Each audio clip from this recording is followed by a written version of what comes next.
She's gonna read it, is what you said. I'll let you.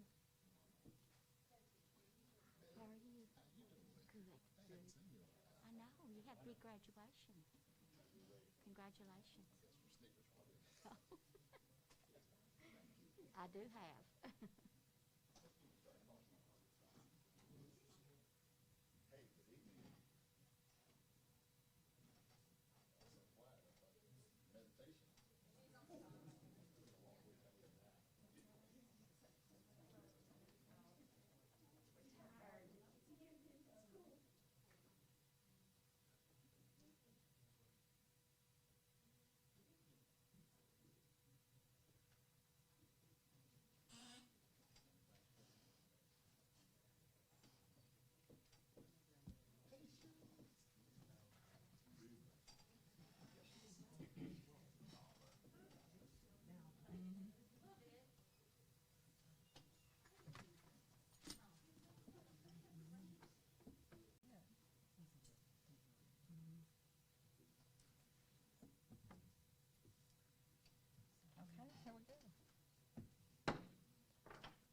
Do we have any public comments tonight? No public comments. Well, this meeting is called to order. Mr. Zakreski, will you please read the vision statement and mission statement? Yes. A vision statement is world-class schools for world-class students. The mission statement, the North Little Rock School District and the community will provide for achievement, accountability, acceptance, and the necessary assets in the pursuit of each student's educational success. Thank you. And where is Ms. Wan? Can we do the roll call without her? Natalie.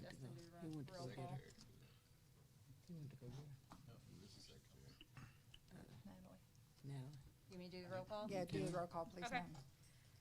Roll call. You got it, Miss Swan? I'm here. All right. Cindy Temple, Here. Rochelle Redis, Here. Natalie Walken, Here. J.T. Zakreski, Here. Angela Parson West, Present. Dorothy Williams, Here. Tracy Steele. Here. Thank you. And we're on to recognitions. I'll turn that over to you, Mr. Yes. Superintendent. Thank you, Madam President. Recognition 4.1 is the Superintendent's Honor Roll, and I'll turn that over to my colleague, Mr. Dustin Barnes. Good evening, Dr. Paluski and board members. For our Superintendent's Honor Roll, we'll be recognizing Ms. Cherie Dodson and Ms. Alicia George. They were nominated by Ms. Sandy Waymeyer, who is the self-contained teacher at Ridge Road Elementary. She writes the following. I would like to nominate Cherie Dodson and Alicia George to be honored on the Superintendent's Honor Roll. They are both paraprofessionals in the STAR, which is self-contained classrooms at Ridge Road Elementary. They are amazing ladies who are making a difference at Ridge Road. They represent our school and our district well. Cherie Dodson and Alicia George are rare gems. They work with and for our students. Ours is an all autism self-contained classroom. Our students range from kindergarten to 5th grade and from nonverbal to very verbal, as in repeating phrases over and over. This makes working with them challenging and certainly not easy. Both Ms. Dodson and Ms. George quickly took the picture exchange system I put in place for one of our nonverbal students. They celebrated the first time this student initiated contact with the Peck book. They find the potential in each student and work tirelessly to help our students meet their potential. They actually want to take our students outside for recess. And with a classroom full of boys, this is no easy task. Ms. George and Ms. Dodson go above and beyond for our students, buying materials for the class and then scolding me when I try to reimburse them. They see their donations as a way to contribute to our students. Both of these ladies are open-minded and willing to try ideas that sound a little crazy but work for our students. I could write pages upon pages describing why they deserve this honor, but I will stop here. In 7 years as a self-contained teacher, I have never worked with paraprofessionals who were so professional, who care so deeply for our students. Ms. Cherie Dodson and Ms. Alicia George.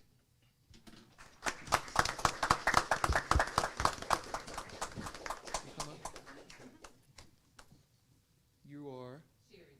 Sherry Dodson. Thank you for the correction. Miss George is not here. Get that one, Dot. Yep, there you go.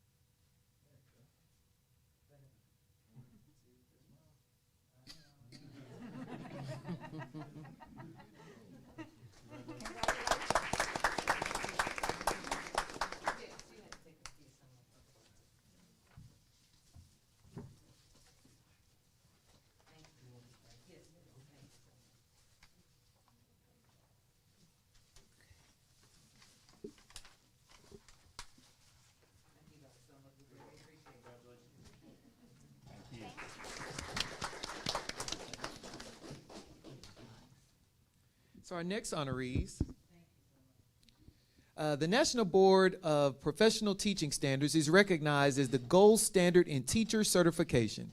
The organization believes higher standards for teachers equal better learning for students.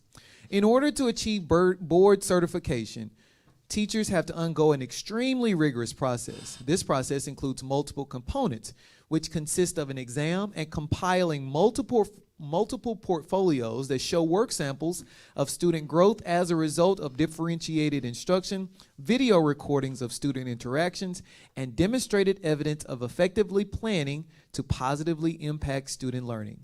To attain this certification is voluntary. However, educators who take on this challenge love teaching and are deeply committed to student achievement. Teachers who go through the process call it transformational professional development. It allows them to hone their skills and showcase their talent in the classroom. National Board Certified Teachers serve as team leaders, department chairs, and instructional coaches. They are viewed as experts who know what it takes to grow students. Tonight, we are recognizing 7 of our teachers who have recently earned the National Board Certified Teacher distinction, bringing the total number of board-certified teachers in our district to 40. We are blessed to have their knowledge, their experience, but most of all, their passion for teaching and learning. Each of the honorees will receive an award to celebrate this extraordinary professional milestone. It reads, the North Little Rock School District salutes their name for becoming a National Board Certified Teacher, which indicates that this educator has demonstrated an understanding of rigorous teaching standards and possesses the ability to implement research-based educational practices to promote student achievement. Presented on this day, the 20th of May, 2021, Dr. Gregory J. Paluski, Superintendent. Our first honoree is Emily Bishop.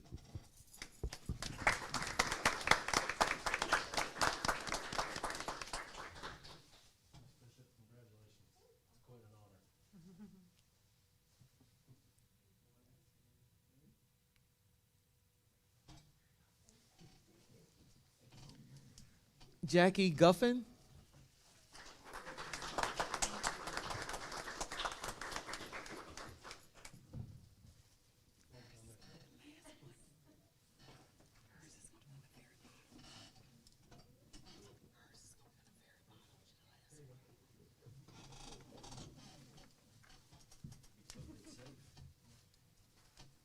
I meant to say where they are in our district. So Emily Bishop is at Crestwood Elementary, and Jackie Guffin is at the 7th and 8th grade campus. So our next person is Brandy Hansen, who is at the 6th grade campus.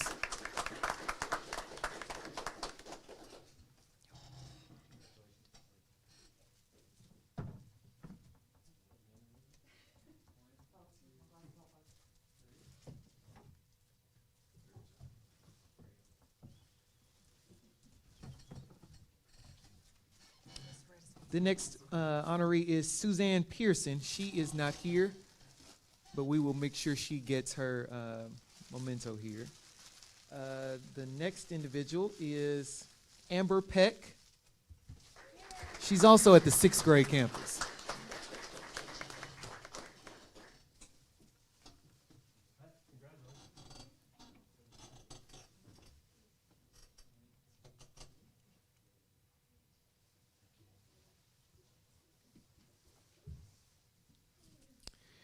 Our next honoree, Elizabeth Roberts. She's at the 7th and 8th grade campus.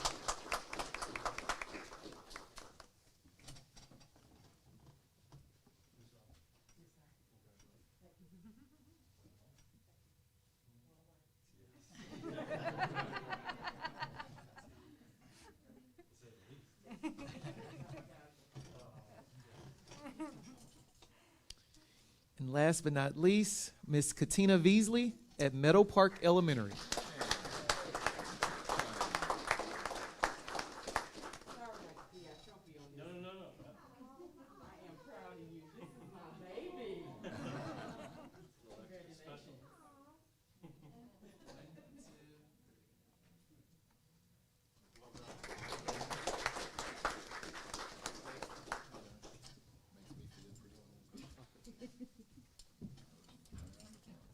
Congratulations to everyone.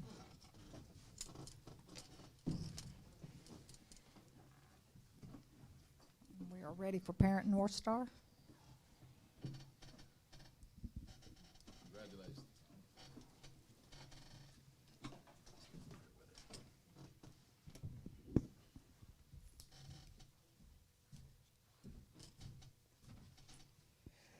To Board President Temple, Dr. Paluski, board members, faculty, staff, and North Little Rock community.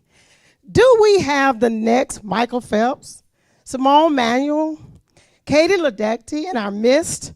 We may not have them, but I feel we definitely have one of our own. 6 years ago, 2 men enhanced the meeting of parent engagement by serving as volunteer coaches the moment members of their families joined the North Little Rock High School swim team. To volunteer as a swim coach is not just to walk around the pool.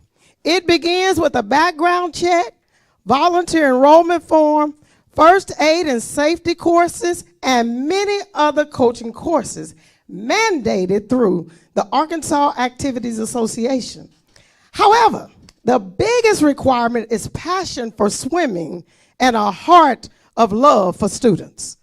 North Little Rock High School is blessed to have 2 parents who have completed all of the AAA requirements to coach our swim teams. Mr. Joe Potts and Mr. Doug Stanley, who is a proud graduate of North Little Rock School District, Northeast High School, that is. Both Mr. Potts and Mr. Stanley are proud fathers of children who are members of the swim teams. Michelle and Michael Potts and Philip and Shelby Stanley. Mr. Stanley proudly coached his nephew, Josh Hale, as well. Jake Hale. During the past 6 years, Mr. Potts and Mr. Stanley have volunteered numerous hours running 3 practices a week, sacrificing weekends and weeknights to ensure that our high school swimmers had competitive meets to attend in order to qualify for conference and state meets. Mr. Stanley's wife, Kim, a teacher at the high school, was instrumental in making sure the team had t-shirts, swim caps, and swimsuits each year. The administration worked alongside them, securing practice facilities that were in compliance with and covered by district insurance, snacks, meals, and transportation. This year, the women's team finished 11th place in the state, and the men finished 6th place in the state. Mr. Potts and Mr. Stanley epitomizes the North Star acronym, supporting teachers achieving results. They coached Jaya Adams, Riley Bowles, Hudson Cameron, Emma Eaton, Jacob Hale, Clayton Jolly, Michelle Jones, John Orabano, Sullivan Petty, Betsy Ponder, Michael Potts, Michelle Potts, Peyton Price, Pearson Richard, Peyton Stafford, Philip Stanley, Shelby Stanley, Anna Stuff, Tristan Taylor, and Luke Wilkins, and kept them focused on their number one priority, education. The swim team finished the year with a GPA average of 3.85. Philip and Shelby Stanley are proud honor graduates of North Little Rock High School class of 2021. And Mr. Stanley, Coach Dad, will be hanging up his coach's whistle this year. There is not enough money or enough words to thank Mr. Potts and Mr. Stanley for their selfless donation of time to our students. But wait a minute. There is something great and truly from our hearts, and that is recognizing them as our May 2021 Parent North Stars, supporting teachers achieving results. In the words of Superintendent Paluski, you just can't hide that charging Wildcat pride. Dr. Paluski, board members, faculty, staff, North Little Rock community, help me salute Mr. Joe Potts and Mr. Doug Stanley.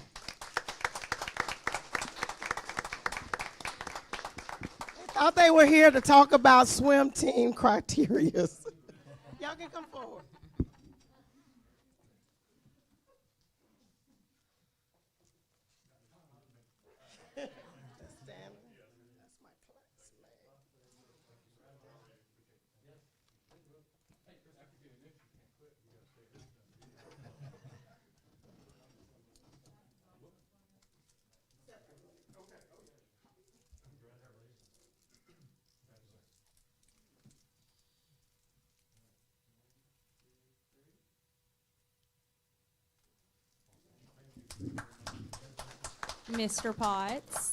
Mr. Potts, thank you so much for being here in the North Little Rock School District and helping. Now, if I can just get you and the kids over at Lakewood Waves instead of the Sherwood Sharks, I sure would appreciate that. They're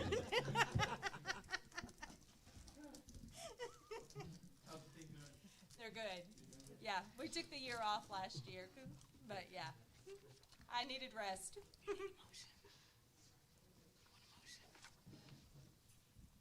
Okay, at this time, I entertain a motion to go to executive session Madam Chair, I move that to discuss personnel.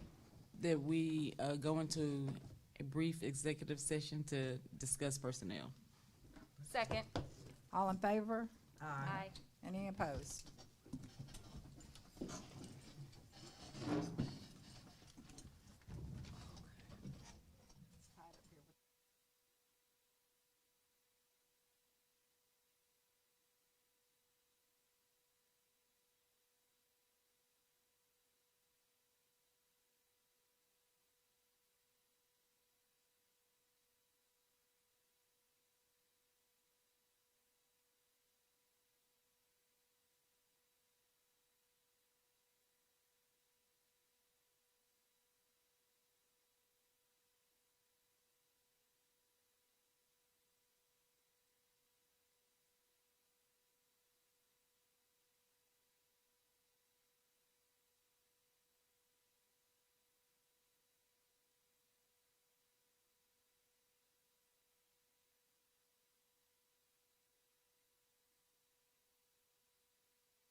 Everybody back?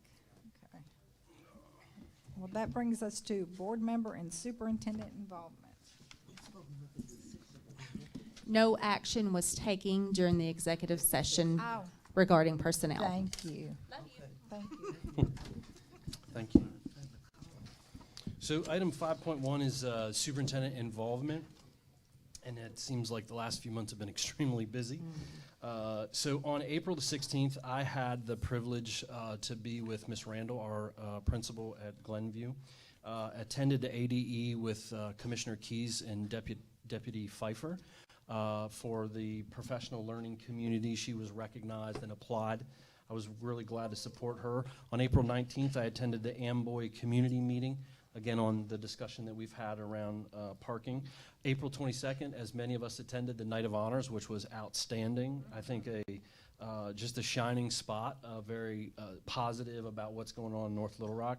On April 23rd, I had the privilege to tour the Little Rock public schools with my mentor, Mr. Mike Poore, who's serving in that role as my first year as a superintendent. So we had a great, I actually got to go to Central High School, and that was a wonderful opportunity to see such a historic. On May 1st, I had the opportunity to attend the Lakewood Jazz Festival. I know that Mr. Zakreski was there, Miss Wonkum was there. First time I'd been to Lakewood Village, so what a neat community piece that is. On separate sides, we never had a discussion, Mr. JT and I. We never saw each other. Listen, Actually, I don't get that. never saw you in the same plate. I think we were Don't there at start different- that argument. different times. On May the 3rd, I attended the North Little Rock School District PTA Council meeting. On May the 4th, as well as some other board members, the ASBA 25th Joint Leadership Conference. I didn't attend all of that, but I attend a good portion of it. On May the 4th, we've started our superintendent town hall meetings, and I know many board members have been a part of those, just discussing the superintendent's 100-day transition plan. On May the 5th, this is our breakfast meeting that we have every month, myself with Mayor Hartwick, different leaders, Chief Tessing. We meet once a month to just collaborate, discuss. On May the 7th, had an interview on Channel 11 with talking about our summer school and promoting our summer school program. On May the 10th, our senior parade over at the high school. I know that due to COVID, now I guess that's become a tradition, which is really, really cool. I attended that with Dr. McGee. I think Mr. Steele was there as well. On May the 11th, the superintendent town hall. This was the second one that we had done. On May 13th, I attended the state board meeting in lobbying for a waiver on a personnel matter for principal. And on the 13th was the next town hall meeting. On May the 17th, the Vespers event as leading up to graduation. And certainly the graduation ceremony that we had this week that I thought was outstanding. I was so proud. Can't hide that Charging Wildcat pride. I thought it was an outstanding event on a lot of levels, and just so proud. And then yesterday I attended the 8th grade celebration. I know I saw Ms. Wonkum there as well. So that is my report, Madam President and board members. Very good. Board members? I'll jump in. Let's see, my career as a North Little Rock High School PTSA president ended last week, thankfully. It's been a long couple of years and challenging, but we did some teacher appreciation items. We fed them donuts last Tuesday. We purchased gift cards and did some drawings for them. We had the drawings done since volunteers are, not in the schools right now, so we provided gift cards for the teachers for drawings. We also provided gift cards for the senior soiree event. Since we couldn't have a post-prom this year, we provided a little support to the soiree event, gave them some gift cards and some items to give away as drawings. Helped organize the Vespers program, as Dr. Paluski mentioned on Monday night, which was wonderful. We had, for those of you who aren't familiar with it, it's a non-denominational, kind of the one sort of religious-based event that we do that gives the seniors that are interested in taking part a chance to go to a service together, They wear their cap and gown. Parents are there and can take pictures. We had limited capacity, but it was a really, truly wonderful event. And then on last Friday, the Wildcat Foundation, we had our golf tournament, and it was the first year we had done a morning tournament and an afternoon tournament, so it ended up being one of our more successful tournaments despite some of the challenges we're facing. It was very, if you remember Friday, it was a perfect day. So it was a great day to be outside and help support the high school with that event. So that's all I got. Well, May was an exciting month and busy month. We all went to the graduation, enjoyed it. Vespers was good. I attended the Vespers program. I was on Zoom for the 8th grade celebration because my grandbaby graduated from the 8th grade, so I did the Zoom thing. Academic signing, it was really good watching it. At the joint leadership, I think in the workshop we're going to talk about the new House bill with the term limits that came out of the joint, so we'll probably be discussing that at the workshop. For me personally, May was exciting because my book went to the editors and publishers. So by the end of July, I'll be an author. Congratulations. Great. It's a lot to be proud of. Oh, who next? Oh, I'm good. okay, I'm good. Got lots to cover. Let's go. Do I have to? Mic is fine. Okay, things I attended was the North Rock Public Education Foundation Academic Signing Day. We had 33 students from Harvard to Palestine Tech. So that was very exciting, and I've attended all of Dr. Paluska's town hall meetings. Graduation was awesome. We only had one student to turn the flip, and that was very good out of 530. It was very well organized. It's a compliment to Mr. Jennings and his staff, Dr. Paluski, having all the assistant principals working, and that to me was phenomenal. So it was wonderful. And then attended the Pulaski Tech annual scholars that they present scholarships with Terry Hartwick, that part of his program. And then the Arkansas School Board conference that we had, it was the Arkansas School Board plus the Arkansas Educational Association. Very educational, learned a lot more than I know now. And then the beautiful night of honors. What a night, being able to hug and touch somebody. So it was wonderful. And so aside from that, I don't see anything I missed. Thank you, Ms. Williams. Did you do it? Yeah, some have already been mentioned. I did go to the parade, senior parade. That was Oh, I guess Miss West. Miss West. So, Miss Wait, West. wait. She's on the phone down here, Tracy. you want to let Mr. Steele finish, and then we'll make No, sure go we ahead. get. I'll yield to it. Oh, okay. Angela, you have the Yes. floor. Yes, just a couple of things. The conference, school board conference, attended that virtually. Graduation, which was my first one, I definitely learned a lot and definitely enjoyed it. And let's see here, a teacher appreciation week provided breakfast for Amboy elementary teachers. I made 2 breakfast casseroles and dropped them off. And let's see here. A couple of town hall meetings I have been on. And I'm in Ohio now at my cousin's graduation. So been all over the place. All right. Great. Again, I attended the senior parade, and of course, all of us attended the graduation, which was good. And I'm glad, Dr. Williams, you mentioned the conduct of our children. Right. Because 2 years ago, that wasn't the type of conversation that we had, but they really did a good job. And the young man who did the flip, this really wasn't a good flip at all. So it went pretty well.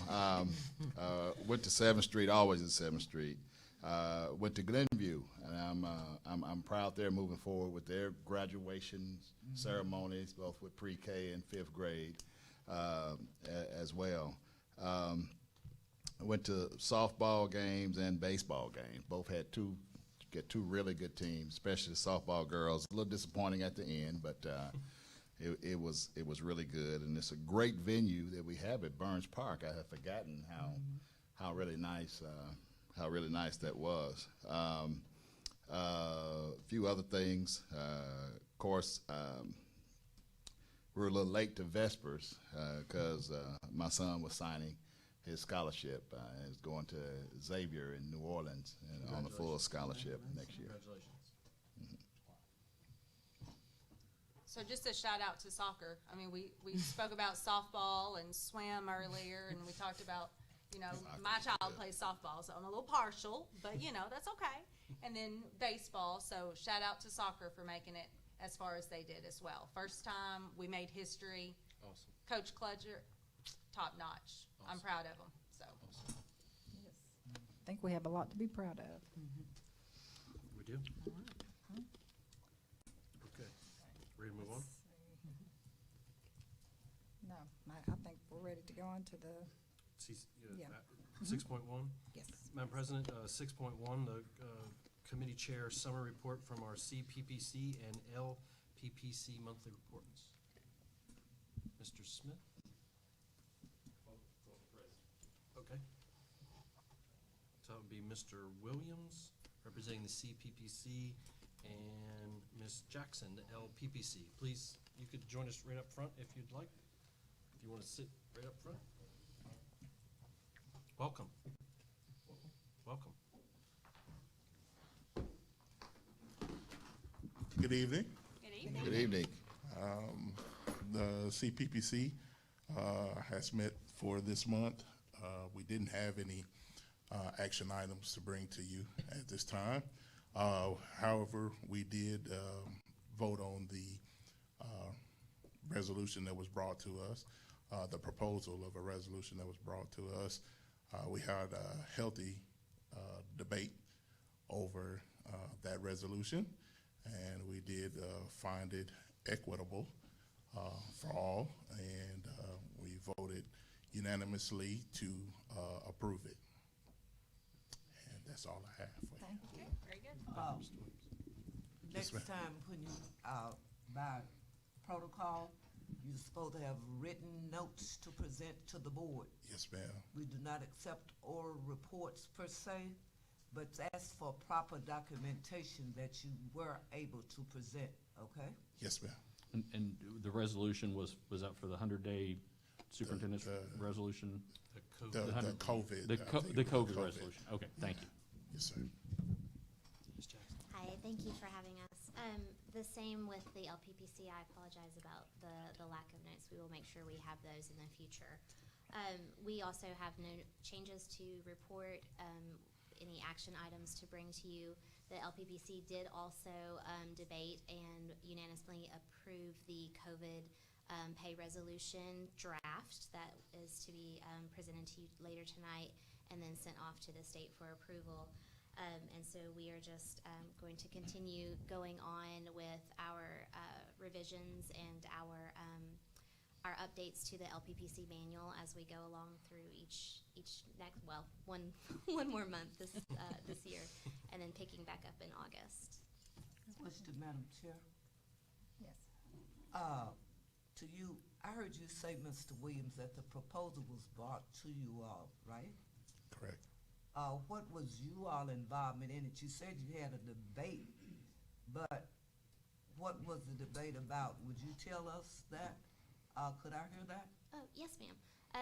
So in our meeting, we had talked about the one particular clause that we were thinking about was the leave policy and how the every employee is going to get, as Mr. Williams said, and what we feel is an equitable amount and an equitable term for how it's going to be dispersed. But the only thing that caused us a little bit of pause was the exclusion of professional leave, which we also, though, had the discussion that we wouldn't want to be a stick in the mud over a couple of days here and there for people and keep everybody from getting anything. And so the only hang-up we had was over the professional leave being excluded from the COVID leave payout. Mr. Williams? It was pretty much the same as far as the leave part of it. A lot of some people thought it was unfair to subtract some of the days from the days that were given, the 178, and but we did come to, like I said, a unanimous decision to still approve it through that because we considered the latter and not having anything at all, so we chose to approve it. Well, the reason I'm asking this is a proposal that's being presented to us tonight, is that correct? That is correct. Well, being honest, I had a lot of phone calls from teachers, and I thought that, was this an administrative proposal, or did you all sit down and do a proposal to present? Because there were concerned, one, I'm just gonna ask you this. Did you all discuss the 178 days with the teachers getting 245 days in it? I wouldn't say teachers. The conflict I heard was that why would the 245-day people put on the 178 days? That was concerned. And then would you clear my mind again on this? The days that were allotted, you were going to take days, you were not going to give the teachers credit that had without for COVID. You were going to count those days as absence against them, but you would count the other days. So would you clear that? Am I on the right page? I'm just hearing things. I'm asking you because only you all know the truth. No. And I guess I would, just to clarify, and I look forward to the opportunity to have this discussion when we get that information item. If you're seeking their feedback on that process, I'll be happy to discuss, the rationale that was drafted around 178 days, but I would respect to have that discussion with you during that information. But to clarify, the proposal was drafted by administration. Correct. And simply sent to them That for approval. feedback and discussion and their input. That is correct. Correct. Before we're going to share it with you in information, and then it will go back. Once we discuss it, it's going to go back to them for additional feedback once we have an opportunity to discuss it. Okay. Clarity is fine. So that way, once Dr. Paluski finds everything, I won't get any more phone calls. That's all I was concerned about, okay? I understand. And thank you for what you do. I have no problems with it. And thank you, Madam Chair, for allowing me the opportunity to speak. So I have one thing for the record. So looking at this, we're looking at $2,136 for payout. Would taxes be withheld, or is that like a bonus? How does that work?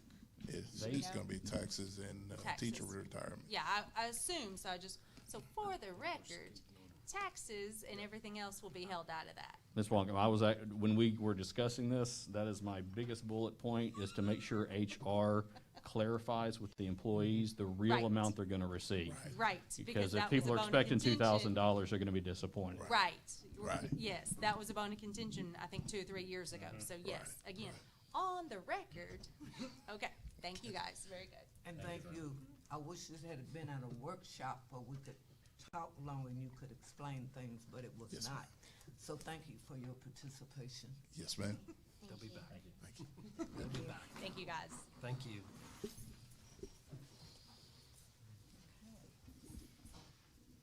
We're on to information items.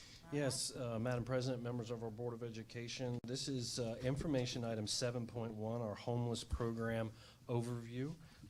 Ms. Riggins, our Director of our District Social Worker and Homeless Liaison of Foster Care, who really needs no introduction. She's a rock star legend.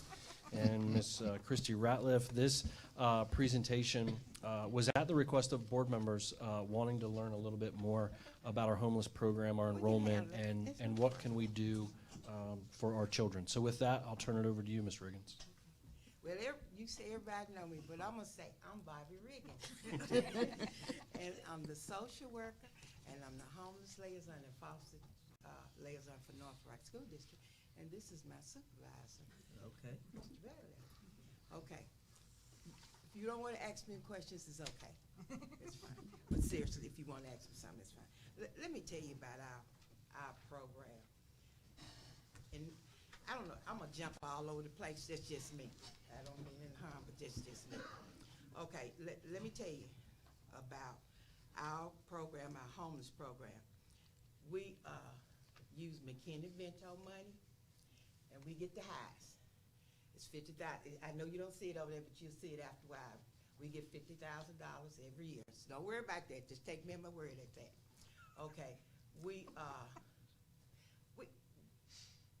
have rules and regulations that we follow, the federal guidelines. It's not Bobby Riggins' rule. It's not our superintendent's rule.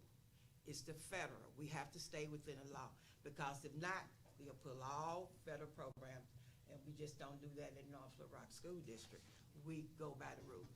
They may not like it, but this is what we do. Okay, let me tell you something about our homeless program.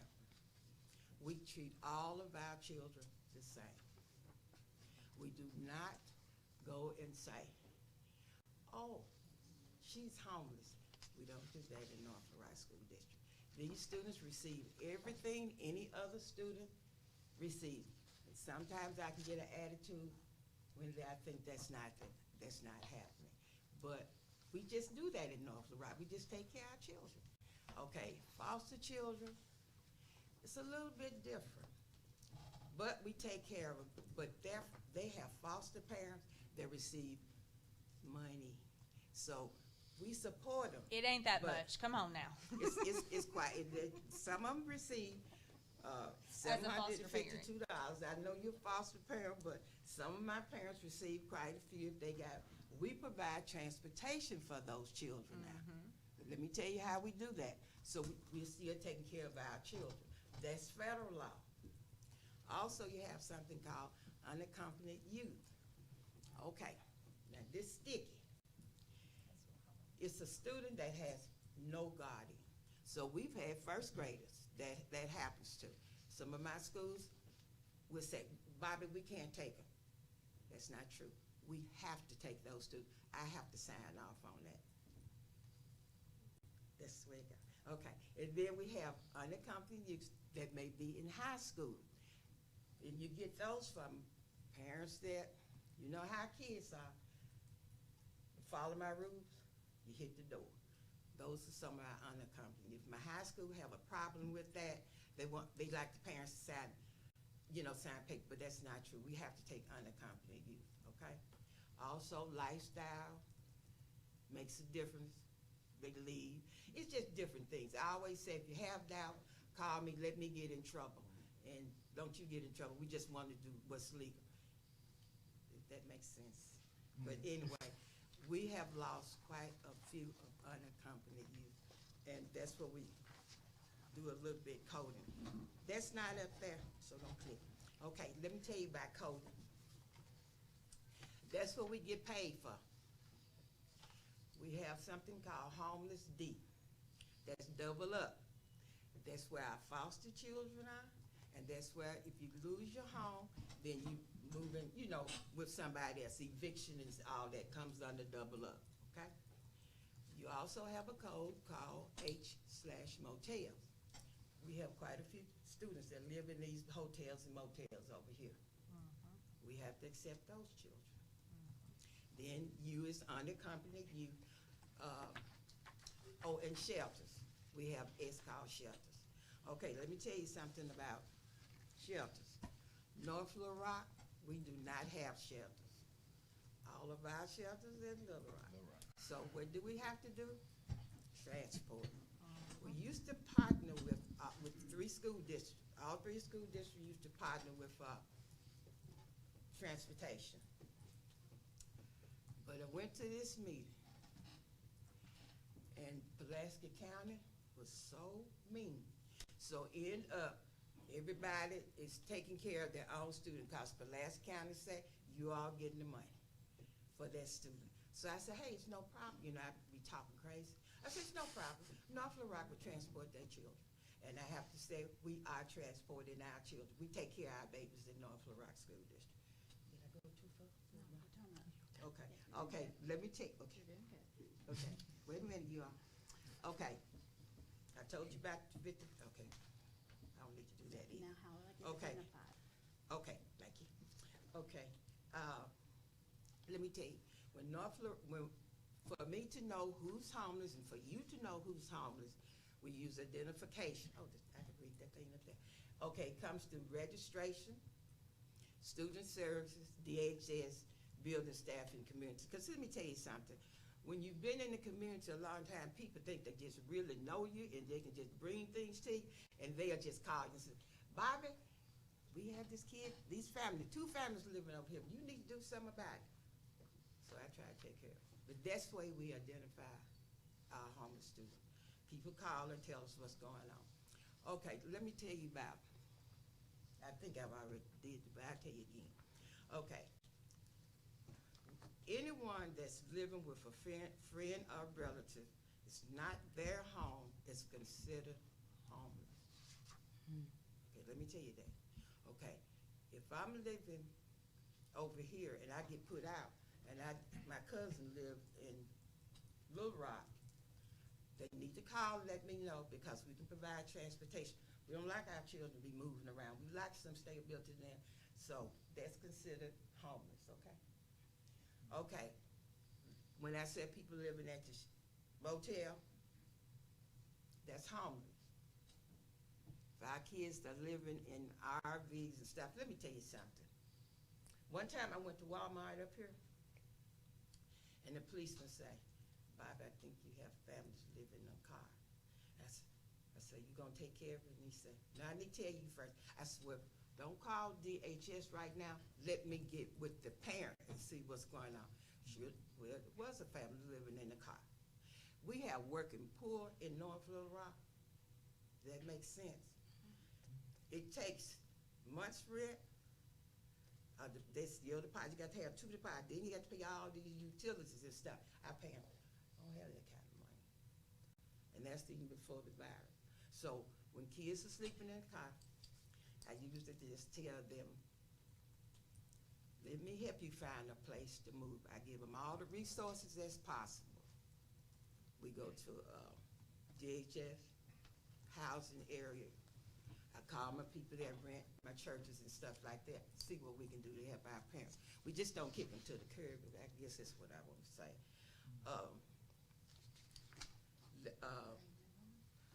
Okay, let me tell you, I think that's about, I don't know. There's the count.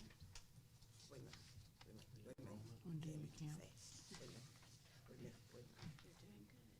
Okay.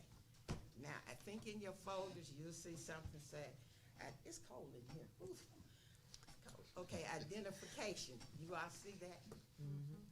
That's true. We have 762 students that I have had involved this year. It's classified as homeless. And I'm gonna be honest with you, we're probably missing 100. Wow. And when you see some say active and inactive is when they maybe was transferred to another district, or we just lost a child. But I'm gonna tell you something. We need to keep up with our homeless. We need to keep up with our kids. I'm gonna get off of that. But anyway, we have 165 inactive students that have transferred or gone somewhere. So right now, we have 500 nights. But we have more than that because I think Catherine's left. We add every day. Not one day, but every day. And I miss them. And I'm not gonna lie to you, I miss some. I don't mean to. Schools they don't tell me. And I just miss some. But I'm thinking we miss roughly 100 students. But we take care of our kids. Okay. Let me tell you about how we support our students in North Little Rock. Every way possible. It's not anything I do not buy for those babies. I don't know anything I don't buy for them. Because we buy medicine, we buy clothes, I do school supplies, I do transportation, I do food. We do everything for our students. And see, it's not just homeless, so since I'm your social worker too, I take care of all my children. That makes sense? Yes. Okay. Okay, we buy cap and gowns and stuff like that. Okay, let's turn, okay. Now, this is my page. I beg a lot. I am a pain. I know I'm a pain, but I don't care. I really don't. But this is a good page. You all, I'm gonna try, you all come down and visit me anytime you get ready, and you'll see what we have.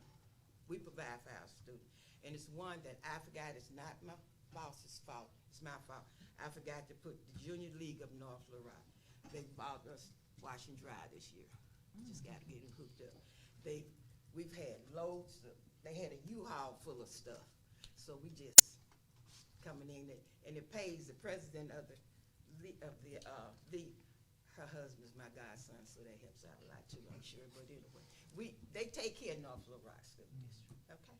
And like I said, I am a pain, I admit that. Okay, now let me tell you about the shelters. All about shelters in Little Rock. But you all look down at that bottom where it says shelters, Emerge of Arkansas. This is something new. I'm proud of it. I was on the committee 3 or 4 years ago. I couldn't get any of my students to attend it. But what it is this organization that have a little apartments, and they teach the kids responsibility and all that. We pick them up over in Little Rock, and they stay full. I've just raised all kinds of saying, why don't you build some more buildings, because I have kids. Right now, I think I have 3 students over there, so I'm proud of it. Let me tell you, what was I just going to tell you? About big. We just get a lot of stuff. That's all I said. And they come weekly? Yeah, oh yeah, let me tell you, thank you, Christy. Okay, let me tell you. Look down here where it say potluck. Now, some of us Baptists, we know what potluck is. This is different. This is a little different. Okay, let me tell you about potluck. It's right over here. It's right over here by the baseball field. What's that baseball? Baseball, what you gonna tell me? Dickie Stevens. Yeah. Okay, you know I'm not a baseball fan. So, okay, it's right over there, and service station, building with a blue canvas, you wouldn't even think it's there. You go in there, I went in there, I've never seen deep freeze that big before in my life. But let me tell you, we get good food from them. We get vegetables, we get fruit, we get meat, we get bread, we get cookies. Oh, I'm very popular on the second Thursday. Second Thursday. And we put our tables up, and we make it like potluck and buffet. And I call my parents, and okay, I'm real funny. And just ticky like this. I never call over 2 parents at a time. I cannot take that pride from my own, let other people know their business. That makes sense? Okay. So I let them come in, and we do that. And they shop. I give them boxes, and we take care of that. Let me tell you about the, I don't have this on here. Okay, let me tell you about my clothes closet. Oh, it's on fire. Let me tell you about it. I have a thing called shop day. I let my parents come in, 1 in the morning and 1 in the afternoon. And they shop, and I give them water and a little snack so they can keep on shopping. And we just shop. They shop called parent shop day. Okay. No, keep it tight. Click that button. Okay. Okay, let me tell you something. I think it's in your folder. We had 32 students to graduate. It's my high so far that I know of, and I'm proud of every one of them. And let me tell you about this. I use Miss Hampton as an example. She had 6 seniors. She had 5 graduates, and the other one just transferred to Central. So I'm proud of Miss Hampton on that. But we have 32 graduates of North Little Rock School District homeless program this year. All right. Oh, let me tell you this, so you won't forget. So I tell you everything. We also have this. This is a law that I have all of these in all the schools. They supposed to be. So I have to check them every year. So we have this by our program. And our superintendent, he has a real pretty one, but I forgot, I can't find my paper the cert paper one. So what you have is the ugly one, but I'll get you all some pretty ones when I get there. But this, if you open it up, you can, simple reading. It's not something we can't understand. And then we also have the posters that's required by law. It's supposed to be in all the schools. So I try to do that at the beginning of the year. We buy cap and gowns. We don't buy pictures. Sometimes I beg to get somebody to buy pictures. But less on that. I think that's all. Do you have any questions? I don't have a question, but I do have a statement. Yes, ma'am. When she says that she will go out and get supplies or whatever is needed, I passed by her one day on a Saturday, and I went, "Is that Miss Riggins?" Surely enough, she had got somebody to volunteer to give some supplies and everything for the school. So I have to say, there is not a day of the week she don't care. If you call her on Saturday morning, she'll meet you at whatever time you need to meet. It doesn't matter. She's gonna make sure that she gets what she needs for the school. I enjoyed seeing her in Walmart. Shopping. You know, that's the store. But taking care of the needs of others, that is so important. And I'm so glad. She used to have to complain, Dr. Paluski, about getting monies to do things. And so I'm so glad you're here now, that what she needs, she can get, you know, and that's a blessing. And you are a jewel to the district, Ms. Riggins. Call you Riggins. If I can add to that, Ms. Williams, and I agree, Ms. Riggins is so well known, and I love her passion for our children, our most neediest and fragile children. About the donations, I know earlier in the year when I got here, there was some discussion from some community members on wanting to help and wanting to donate. And if you could just like a two-second commercial on what you've worked on with Mr. Brown, that we'll release, I think, in the top 5 superintendent things you need to know this week.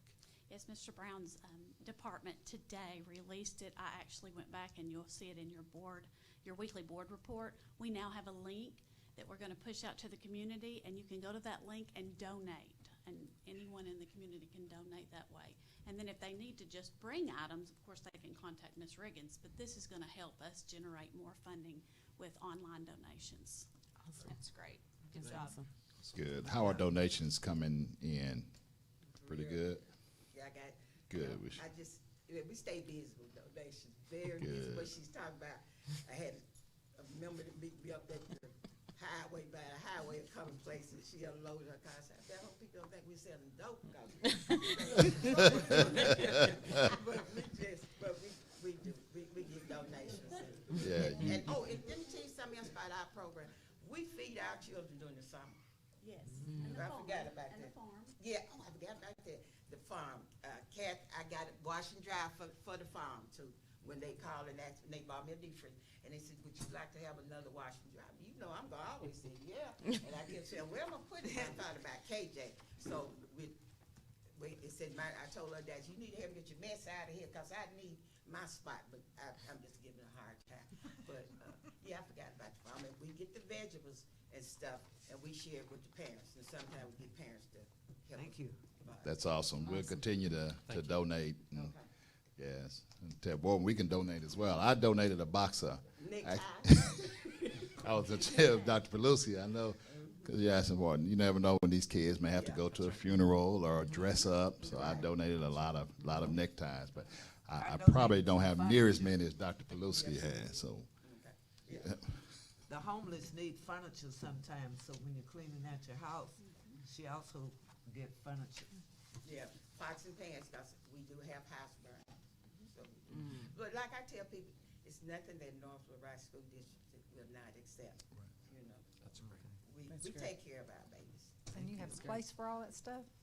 Ma'am, You have a spot for everything? we make a spot. I would love for you to go see it sometime. I Well, would encourage whenever I going for a get it tour. a little bit We did the annex tour. organized, I'm gonna invite everybody down there and let get you, but it's your house. You can come in time to get ready. I can't tell you not to come to your own house. You can come in time to get ready. But give me a little break, because I got 3 big donations, bam, bam, and I got everywhere. And see, like about a month ago, no, I don't know, we received 2,042 dozen of eggs. I told him, I said, the Easter Bunny's on the ride today. Y'all got to get checked to the eggs. And we had about... And milk. But anyway. Thank you, Ms. Thank you so much. Thank you. Thank you. Nice report, great report. That is great. Somebody have passion. Right. Are you Yep. ready to go on to the? Yep, so the next information item is 7.2. This is the North Little Rock School District COVID-19 additional pay resolution, and while Mr. Brown and Mr. Smith are coming to the table to entertain questions and have a discussion, I just first want to frame this by, number one, these are federal funds. And anytime you're dealing with any funds, there has to be justification. That is the first thing. And before they present, we also did our homework, so we've researched our surrounding jurisdictions from Little Rock, Pulaski County, all the way out to West Memphis. And as other jurisdictions are considering COVID pay, we used all that data to draft our first draft that you see before you. And then we can go through, I think Mr. Brown will kind of do some highlights, and then we can talk about some of the rationale behind our proposal. Absolutely. So, Madam President, members of the board, thank you for having me this evening. We're going to be discussing the North Little Rock School District COVID-19 additional pay resolution. So it's been a rough year. Everybody's been stretched thin. All our employees, we've been trying to serve children. We've come back face to face. A lot of other states did not come back face to face. And the rationale behind this additional pay resolution is because of things of that nature. Everybody has stepped up. All our employees have really gone above and beyond for our kids. And we have attempted to do something to reward what they have done for our students. And so the rationale is the new duties associated with preventing, preparing for, and responding to COVID-19 stretch to all jobs throughout our district. And if you follow, we basically taught in a face-to-face instruction manner this year and a virtual manner. And so accommodating those two systems put extra duties on top of our staff. And it was a process that we did a very good job of figuring out, but it did require extra processes in order to make that happen in a way that was appropriate for everyone involved. And so the rationale for the ESSER funds concerning this proposal would be additional compensation to teachers and other staff who work both on-site and or provided virtual instruction and support. The amount of pay we associated with this was $12 a day for all eligible employees over the course of the 178 student contact days that are present in our calendar. Those are the days that we serve students. That is also the lowest contract we have across the district. So the lowest contract you will have is a 178-day employee. And so that puts everybody on an equitable playing field so that everyone has the opportunity to earn the same amount of money in regards to this additional pay. You would have to be employed on May 28th, 2021 in order to qualify for the additional pay. So the last day students are present, you would still need to be a North Little Rock School District employee. And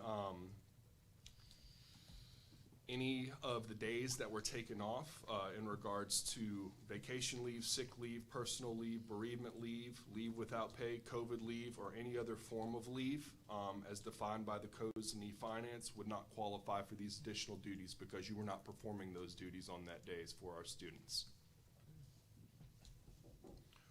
In regards to the guidance from our auditors and Mr. Brown, we will have to work the formula for each employee individually. It will be calculated on the same on the same criteria for each employee, but each calculation will be different from employee to employee. So this is not a bonus. This is literally for additional duties and additional pay for the services of our staff. And there would need to be an assurance document completed, and we would have to provide payment before June 30th in regards to this to stay in compliance with teacher retirement and all the things of that nature, so it doesn't mess up those aspects. At this time, I'll be more than happy to take any questions. Ms. Cindy? Oh, yes. I'm sorry. Just for a couple, for clarity, because I'm a visual person, so I'm trying to visualize this. Yes, ma'am. So first of all, eligible employees who are not eligible. What do you At this time, unless the state tells us otherwise, we feel that everybody filled additional roles and additional duties. Okay. And so our hope is that the state will approve everybody that Everybody. worked for North Little Rock School District Okay. that met this criteria outlined in this resolution. Okay. And then you were saying subtracting days, so basically between August and May, if I took 2 sick days, then I'm only going to get paid for 176 days. So Yes, that's how ma'am. you're figuring it. That is correct. Okay. And we asked them, but you're the person to ask, how are we doing the taxes and what are they actually receiving? Yes, ma'am, so that'll be different from person to person. Mr. Brown might be more equipped, but we're going to go through the same processes that we would for any other type of payment. And we're gonna have to take out the appropriate taxes, make the appropriate donations to teacher retirement if you're contributory, all things of that nature. Of course, there'll be no benefits as far as they won't have to pay insurance on this money, things of that, because that will be covered within their regular payment. But FICA, all the things that are present as far as required would be taken out. And my last question is, dang it, I lost it. I'm having a fog moment. It went. Go ahead. Somebody else may ask it. I just have a follow-up to what she just asked. So to even further clarify, there's some people that say, 5% comes out of my paycheck, but this is going to be their marginal tax rate. So if my marginal rates are like 30%, I'm only going to get 70% of that $2,000, right? I just want people to understand how much to expect to get with that and not spend that money or expect that money to come in and be surprised. That's all. That's correct. So the amount that we're talking about would be a gross payment. There are payroll taxes that are required for any payment. That's 7.65% of their gross pay. Also, teacher retirement, 6.5% is required to come out. And then, of course, their tax withholdings. And Right. that is dependent on their W-4 elections. But yes, and that's been a contention in the past, but I think we've done a good job educating our staff since then, when there's an additional pay situation, that this is a gross pay. Okay. Don't plan on receiving a net pay of $2,000. If there's a way to send something out just to let them know, Explain it. ballpark, this is what you should be looking for. I just don't want anybody to be caught Sure. off guard and be short $500 they thought was going to be in their pockets. Sure. And the fall came back. It was a separate pay. Is it gonna be a separate pay, or is it gonna be all in one? This will probably be a separate pay. Okay. We're talking about everyone getting a Separate. different amount that we've got to balance and check and double check. Okay. So we probably will not run this, With it will the not regular coincide payroll. with a regular payroll. Okay. Again, I'll run it by my staff, but I'm pretty certain it'll be a separate pay, but I don't want to back myself in a corner on that. But they I'm will be almost certain paid it'll be. by the end of no later than June 30th, Yes. correct? Yes. For this fiscal year. Yes. Good. Assuming that we can get final board approval by the June 3rd special meeting prior to your workshop. We get Yes. everything late. Oh, Mrs. Teal was the next one, Ms. Yeah, Dr. Reed is she asked most of my questions, but on her first question, where it says other, that's one of the calls that I've got. Is it a reason why you just didn't put all? Or is that a? Mr. Steele, can you direct me to where you're looking at, sir? It said other employees. Oh, that's just model language we took, Okay, sir. so other means all. Yes, so sir. all employees That is will how, be. that is how we intended. That's the question that some have. Just the other question, on the COVID leave, what about those who've been quarantined? Yes, sir. So that's been a question as well. We discussed that in both PPCs. The rationale behind that, sir, is at the beginning of COVID, we passed the COVID sick leave per the government and per the state government and per the federal government. So we had leave available. Since January 1, this board voted to use ESSER funds in order to continue that for our employees. So that was outside of the bounds of their sick leave in regards to the way that that was applied, and that bill was funneled through ESSER. And so unless somebody used more than 20 days, they have never had to dip into their sick leave in regards to that. And so that is another benefit that North Little Rock has applied through our federal funds in order to help our employees during this time. And so the rationale is that because this is not a bonus, this was extra duties, we did not have a telework policy like other districts had. COVID leave was treated as sick leave. Employees were not required to do any sort of work whenever they were on COVID leave. And so those additional duties were not performed during that time. And so that is how we rationalize this in order to be equitable across the board. So in essence, they already got paid, compensated for that. Yes, sir, that was the rationale. So it prevents double dipping, is that what I'm hearing? So you're not being paid twice? Yes, ma'am, that was the rationale. There is no one size fits all of this, but we really did try to think of all the contingencies and do what's right by all our employees. Okay, Dr. Paluski, I'm sorry, I have one quick Go question. ahead, Dr. Steele. You mentioned that you visited with other districts. Did Little Rock passed 190 days? Yes. I think they passed maybe even more than that, maybe Well, 190. the county I know is looking at 200 Sure. plus days, but Little Sure. Rock Sure. at 190. Sure. So our rationale and some of our thinking is because we have so many different employee days contracted, 250, 189, 150, not 158. There's so many. And so the rationale is that what we've always said is, we need to be focused on student-centered decision-making.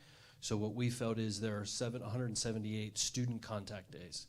So of those student contact days, we know that people work more time than that, but we felt that was a very strong justification for federal funds to say, while students are here in session, this is justifiable of the work, the extra compensation that we're providing. That was really the grounds for the rationale. Other districts, as you mentioned, have had a higher daily rate. There's one district in the state that has $25.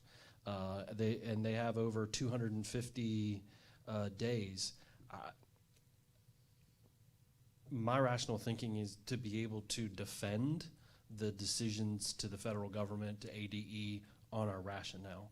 And that's why we chose 178 student contact days as our foundation for decision making.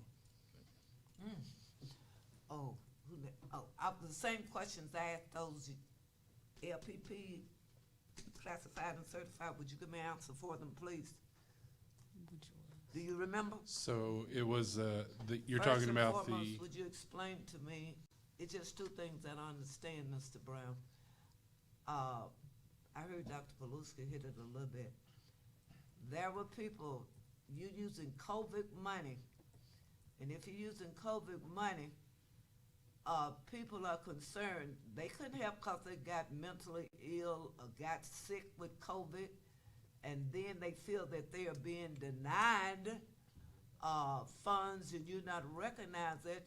And I heard you say a few minutes ago, you said, well, Ms. Williams, they got paid for those days that they were sick. So what you're doing now, if you decide to give them money again, you're saying you're paying them twice, is that correct? Ma'am, we attempted to use some of our ESSER funds so that it could be applied outside of the bounds of employee sick days for the first 20 days, and so that was at no cost to the employee. What, you didn't answer my question. I apologize. Thank you. Just answer the simple question. I was asking you, I feel bad about it because if people were not responsible, for the teachers were not responsible, and our special services people for mental health breakdowns and for COVID, and we're using COVID money, I'm asking you, are you telling me they cannot receive any monies because they were paid at another time when they were sick? Because to me, there is no equity in this. You didn't have the power to say who was going to have a nervous breakdown and we're going through COVID. All I'm asking is, if we got the fund, and why don't you give everybody the same thing and move on? Because the only problem I'm having, Mr. Brown and Mr. Smith, these people had COVID. They couldn't help it. A disease broke out. Some got mental problems. They couldn't help it. Please clarify this for me. That's all I'm asking. So, cause I'm passionate about this. I know what I went through as a board member being president during the COVID. It wasn't easy, but we survived it. Our board members survived it. But what are we doing for the whole district? And I'm concerned more so about the COVID. How can you deny people money when they were sick and they didn't have the power to stop doing what they were doing? I just want to see everybody get what they need to get. And now this a little bit here, because I didn't miss any days, you're not going to give me anything. That's my only concern. I'm through with it, and I don't know if I can vote for it in good faith, and I'm just being honest with you, because you have yet to explain to me about the COVID. It wasn't double dipping if she asked it a few minutes ago. Please explain that to me. I just don't want teachers. I got calls today. I don't want them anymore. Yes, ma'am. Sure, I'll be happy to start. And if I'm following your question, Ms. Williams, so if somebody got COVID-19, yes, and they had, speaking from experience, having been home for 14 days, so that employee, if they were running out of sick leave, the sick leave of COVID would have kicked in. So meaning that they never would have missed a paycheck because they were sick. They were out. They were getting continuation of pay. Right. So they were getting paid every 2 weeks. Right.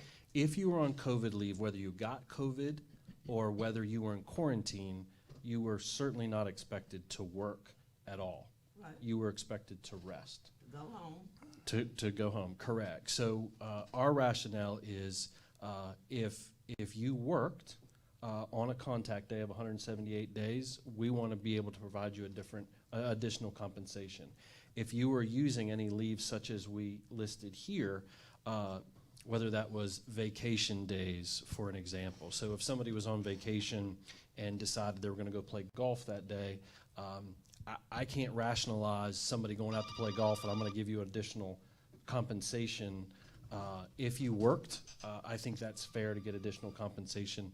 So again, the rationale is those people were getting paid, but they weren't expected to work on those days. Does that help Very good conversation you had there. I'm a little marinated in my mind. Okay. And the other question I have for you, what about the people, I got a call saying we work 245 days, but you putting us on 178 days. Would you explain that? Yes, ma'am. So the 178 days were the student contact days specifically, and so that's our lowest contract we have. That allowed everybody that serves students to be on the same playing field. And so those that have a 245-day contract, such as myself, custodians, we still worked on those student contact days just the same as our lunch aides, crossing guards, bus drivers have a 180. Everybody is on that same playing field. So to provide equity, we use those student contact days, the 178 is our benchmark. Okay, Mr. Brown, one question. Madam Chair, forgive me, I just have to ask Mr. Brown. What monies are we talking about everybody's supposed to be getting? What's the highest and what is the lowest?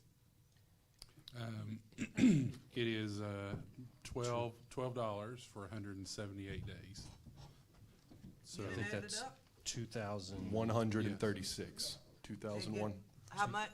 2,136 at the Before. maximum, and the Before. minimum you could get would be $12, and that would be from person to person based on being employed under the criteria in the resolution. Mrs. Steele just asked that question a few minutes ago. Was it clear to you, Mr. Steele? It's clearer, but I'm following what you're saying now about those 6 days. And quarantine. I mean, because what, if I may speak to that? You're paid with, you say you were compensated for days you were out quarantine. Correct. But that's your normal compensation. That's your leave. That's not just $12 though. Correct. That's That's- your per that's diem. where I- Continuation I of just- That's your normal per salary. diem. Right. Your daily, your Continuation of hourly pay. rate. Yeah, that's the daily. Yes, sir. Yeah, daily rate of pay, I guess is what we'd say. So if I can just speak to this, there's been several Zoom meetings that have been sponsored by ADE, by the Arkansas Association of School Business Administrators, by the Arkansas Federal Coordinators meeting, and then there were even joint meetings this week regarding this particular subject, which is the use of ESSER funds and how to use them and appropriately use them according to the federal law and regulation, and how not to misuse them. The ESSER funds cannot, it is explicitly against the law to use ESSER funds as a bonus. Therefore, ADE has been giving guidance on how to appropriately use these funds to compensate people for additional demands that were put on them while at work during the COVID crisis. They specifically have steered us away from paying every employee the exact same amount, because that looks like a bonus, and that could be problematic. What they have specifically told us is you have to establish criteria, and there has to be an individualized consideration for every employee. And this has what has materialized through conversations with all of these departments that are going on. So even this week, we were on a Zoom meeting, and they were talking that employees needed to sign a declaration saying that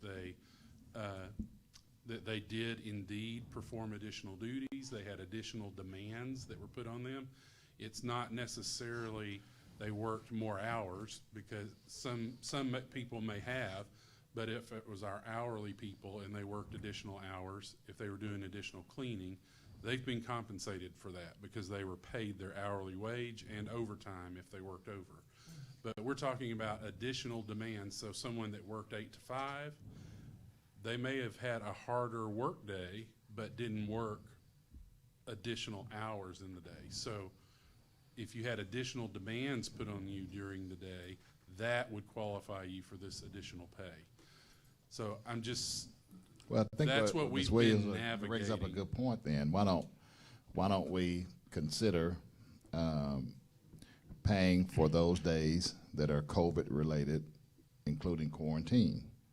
They have specifically addressed that in our webinars about people, if it is for additional demands that were done during a workday, that people who are on COVID leave or sick leave that were not working were not performing those additional demands. They have specifically addressed that in our webinars.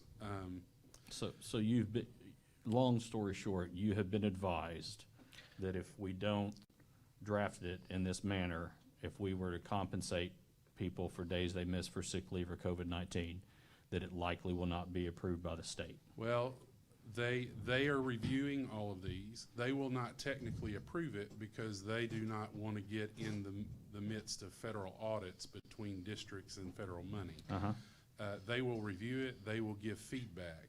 What the feedback that ADE will be giving is they will be looking at the method of calculation and seeing if it is specific enough to avoid the appearance of this being a bonus. Where do we eventually get in trouble then?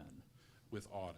With an It audit, could be with a an federal audit, or? It could be a federal audit, it could be an ADE federal audit, it could be our annual audit from auditors as they come in doing an audit. And so the guidance you've gotten says that this is the type of framework we need to operate around to avoid that type of trouble. To avoid this being a bonus. Okay, and ultimately getting Yeah, ourselves in trouble and the whole district gets in trouble. What we have been told is this additional pay needs to be for additional demands that were put on Services people. rendered. If you're on leave and you're not at work. You're not working. There was no additional demands. I mean, I think we all share the same reservations. We're just trying to understand the justification. Now, I will clarify, there are some districts that while people were on COVID leave, they did work from home.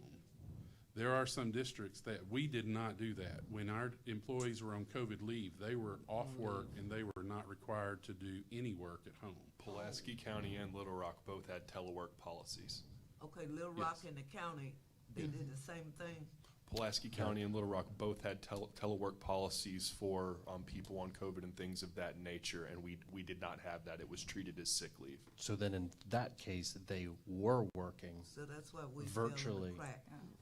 So Okay. our direction, our guideline said you are not to be working. We So- want you to rest and heal. get well. That may be a situation where there could be a misunderstanding if our employees read something that says another district is allowing payment of this this payment for additional duties to be calculated or be awarded to people that were on COVID leave. It depends on if you were performing duties that day. If you're not performing duties, you could not have additional demands on you that day. Mr. So, Brown, yes. that is eloquent. Maybe that should have gone out to the employees. That what you just said was perfect. Say it again so I can hear it. That was good. Somebody roll the tape. Eloquent.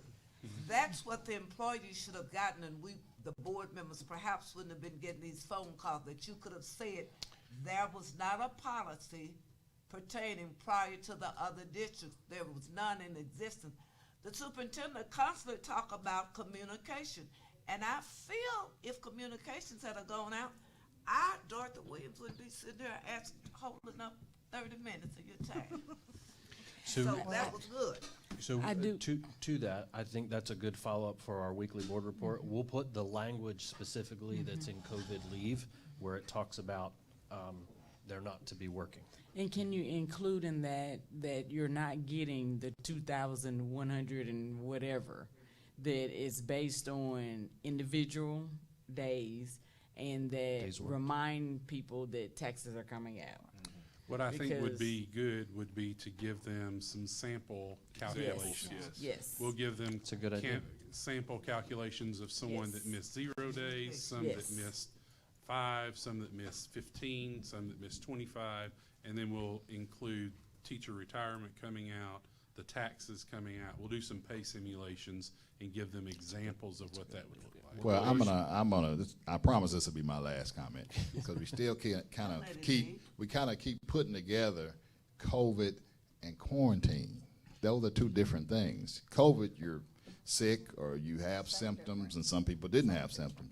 Quarantine, you're getting up, going to work in a class, no fault of your own.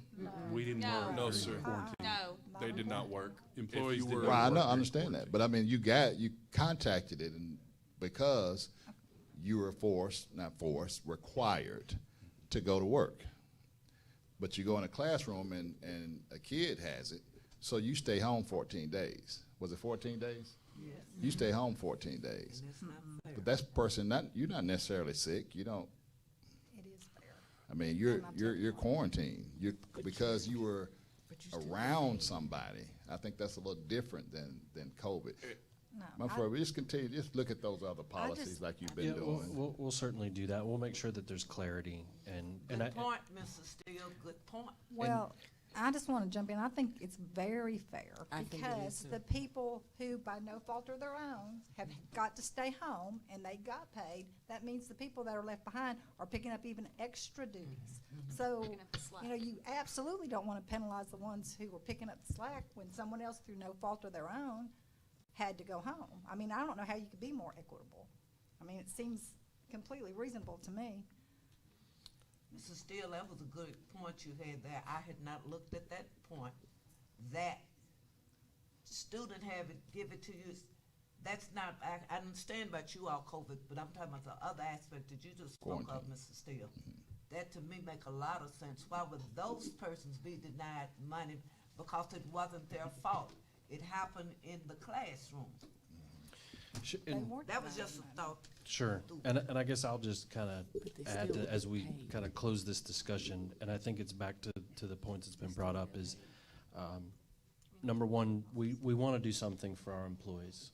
There are some districts in Arkansas that are not doing this at all, and I think we're all trying to do the right thing, but also frame this with, we have to justify it. So I could see a federal auditor saying, wait a minute, they're not required to work, but you now given them additional compensation. Okay. That could be an audit finding that would say, wait a minute, you said new duties and responsibilities, and they're not required to do any of those duties. So I think we're all on the same page that, you know, we want to do what's right for our employees, but we also want to do it that it's justifiable and, you know, we're transparent and that. One other question I got, when is this due? We'll bring it back for final board approval on June 3rd at your workshop, and we will pay this prior to June 30th. Oh, I thought you had another deadline you had to turn into the state. That's what I was talking about. We are at the behest of DESI as well. It needs to Yep. make it through the approval process at the state, and so ideally June 3rd, but we have to wait on them. So, and to your point, Ms. Williams, which is a good one. So our next step is we want to have this discussion with you. We're going to take it back to LPPC on Monday, I believe, is meeting just for another, and then we'll bring it right back to you in that same time. We've already sent this to DESI for their feedback or review. Whatever changes they tell us to make or clarifying, we'll bring that back to you. And we'll ask about that COVID leave. And, you know, specifically, we can ask that question, and just so we can bring that clarification from AD. Okay. Thank Do you. you have any questions as well? I'm good. I understand. Yep, I'm good. We're gonna let this play out. We're good. I appreciate that wonderful report. Yes, ma'am. Thank you. Thank you. Ms. Warren, I'm being excused. Going to a wake. Yes, ma'am. Going to a family wake. Okay. My condolences. Family wake. So, Okay. Madam President, members of the board, so we'll do action item 7.3? Yes. And Mr. Smith and I are going to present this. Okay.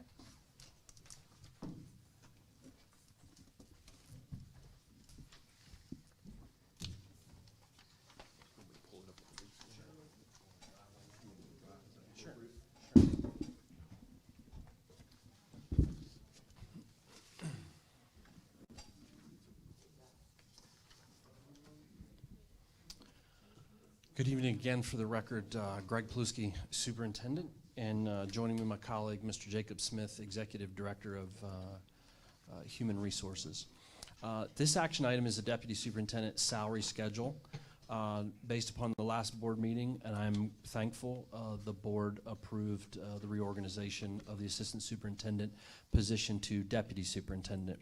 The next stage of that is then seeking the board's approval or feedback on a salary schedule for the new deputy superintendent, at which time it will need to go to the LPPC for their feedback and then come back to the board for a final approval. So there's 4 exhibits that are here that I want to draw to your attention. So that's okay. So back in 2016 and 2017, and I'll draw your attention up to that year, there was a deputy superintendent, it's my understanding, and this salary schedule is set for 192 days. And you can see that there were 19 steps in this salary schedule. So for point of clarification or example, so at that time, if you were the assistant or the deputy superintendent, and let's say you had 19 years of experience, your salary, I'm going to call that base salary, as $109,382.78.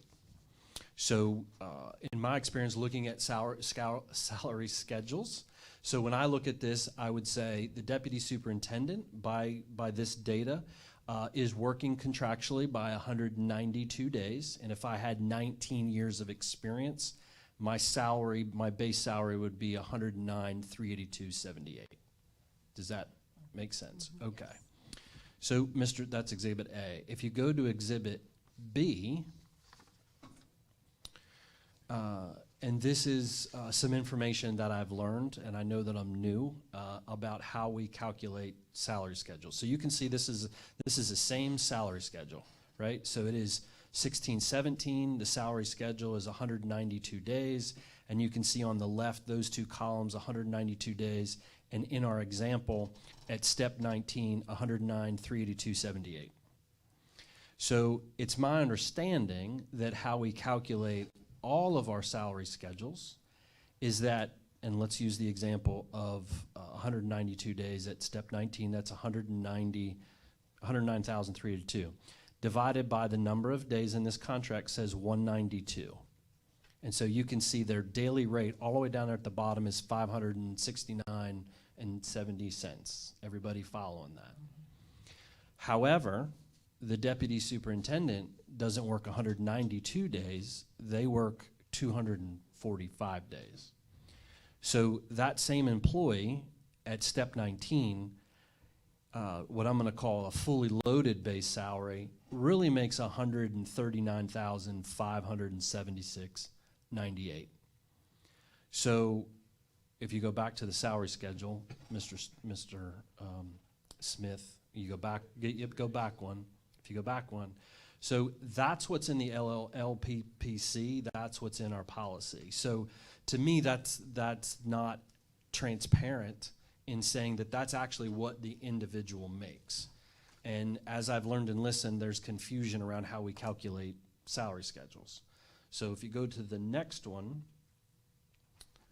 and we'll go back to we'll go back to Exhibit B. So Exhibit B. So this is the reality. If that was 2016 and 2017, that individual on step 19 was really making $139,576. Does everybody see how we got to that salary? Okay. Plus stipends. Correct. So and I don't.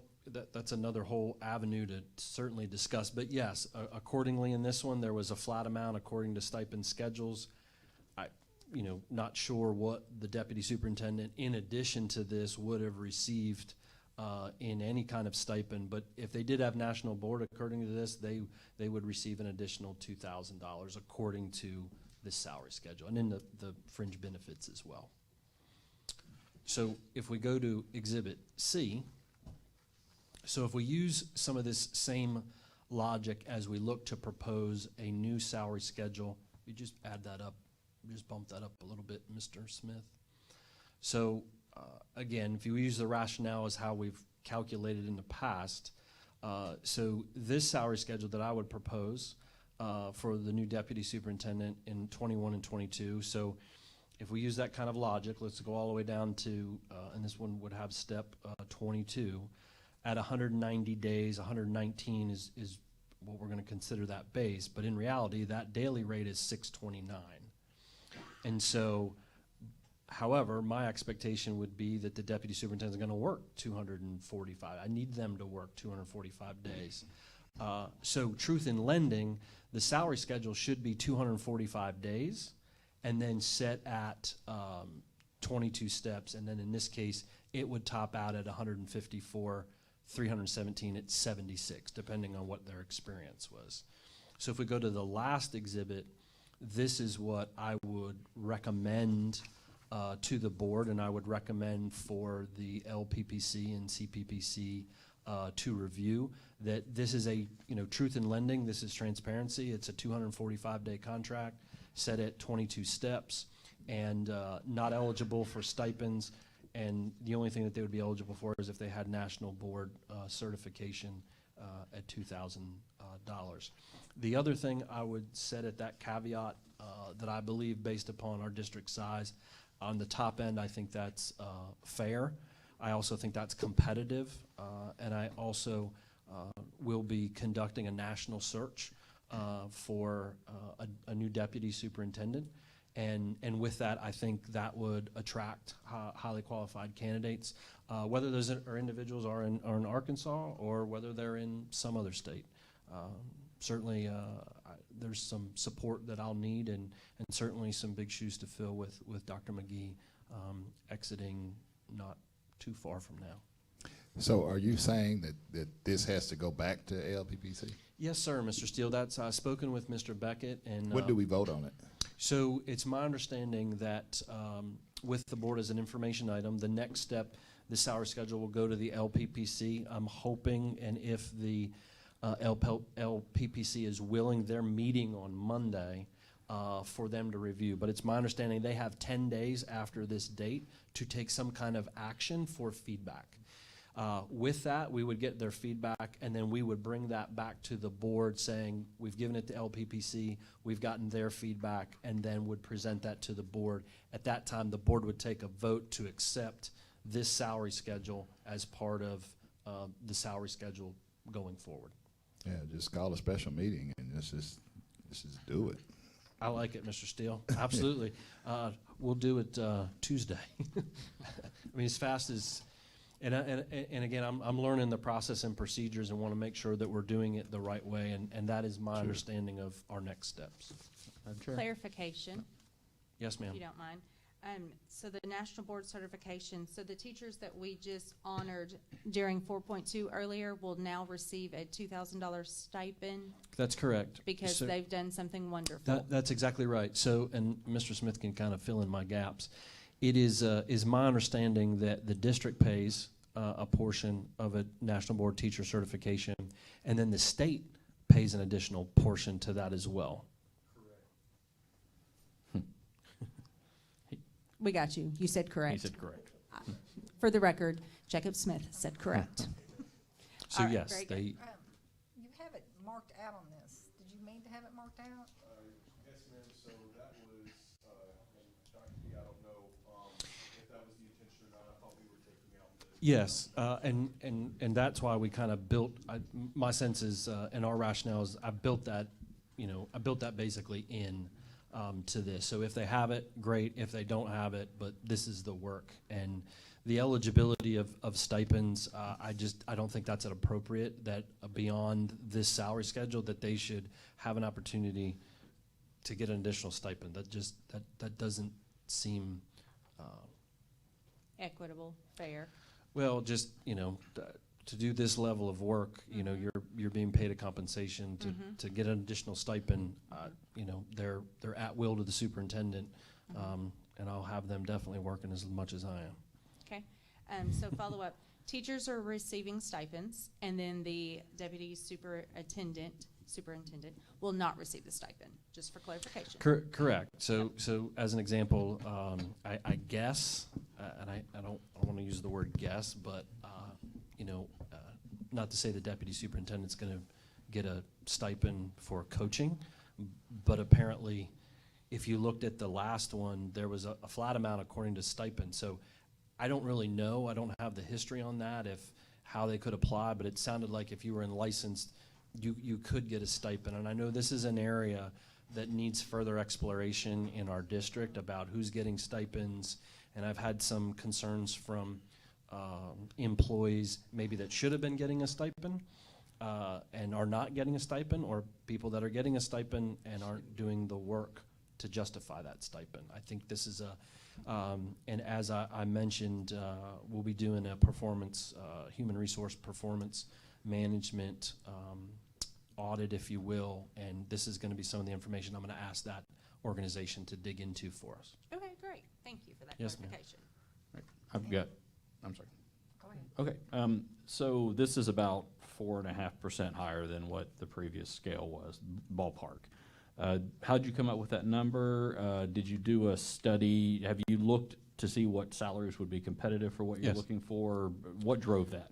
Sure. And I'm fine with that. I was just curious what drove No, the range. it's a very good question. I think there's a couple things. One is looking at the market value of a similar position regionally in this area. Some of the districts, such as Little Rock, is probably about $20,000 more, but a bigger school system, rightfully so. That's justifiable. So we looked at that. We looked at, I certainly based that on the number of students, but I also based that on a lot of that, I would say, on the work that's ahead of us. And I use that justification in the 100-day transition plan report. There's a lot of work here. And in order to do that level work at a very high level and attract individuals to do that, I think that's fair compensation for the work tasks that we're going to ask them to do. Right. Thank you. Yes, sir. And part of that increase was when we took days. Say that again, Ms. Temple? The days on the contract changed from a 192 to 190, so that made the rate go up. Didn't we, I'm trying to remember, wasn't that something we did to try and increase the salary schedule? Trying to remember the details. Yes, ma'am. There was other days built in, and that was kind of right before I came on board, but the teacher contract was reduced from 192 to 190, and their pay remained the same. And so that's the difference you see from 16 to 17 to now, is it was based off a 192 then and a 190 now. Okay. It's real important that we get somebody in here before school starts, get them acclimated to the community, to the district I agree with as you, soon Mr. as Stewart. possible. Once school starts and they enter into their own contract, your pool of qualified applicants will shrink tremendously. Mr. Steele, this keeps me up at night because we need to get this out there as fast as we can and go through the process. So I would like for that individual to start July the 1st. So the faster I can get this approved, so I can work with a consulting company to advertise the base package, if you will. This is the salary range. That will help me move to the next level. But I echo. I'm good.